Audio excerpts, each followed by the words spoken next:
محترم رور احمد ساجد مسعود صاحب د کابل اوسیدونکي پوښتنه کړې ده، وایي که یو ښځه ادب دی د حمل د وجې ډیره تکلیفیږي او د ولادت تر وخته پورې ناروغي، ماشوم هم چندانې صحتمند نه وي، نو که په دغه وخت کې د حمل د مخنیوي ګولۍ وخوړل شي دا خو به ګناه نه لري. محترم وروره، حمل خامخا تکلیف لري، ځکه قرآن تکلیف بیانوي. په حمل کې تکلیف یي نو معمولی تکلیف پروا نه لري، خو که داسې تکلیف و چې ښځه د مخکې څخه هم مریضه وه، یا ټي بي ده، یا ژړی ده، یا خپله ښځه سره کم صحته ده، یا کم ماشوم چې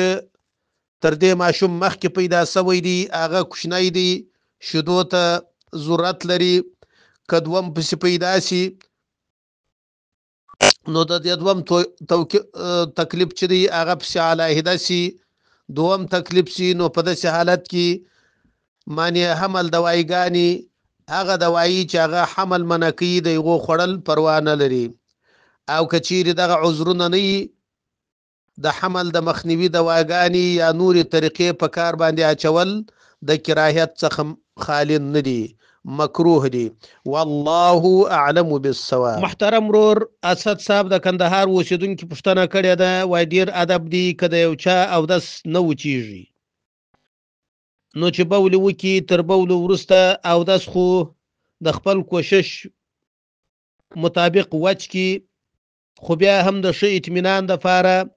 څه پنبه راواخلي یا تشناب کاغذ راواخلي، ادب دی د خپل آله تناسلي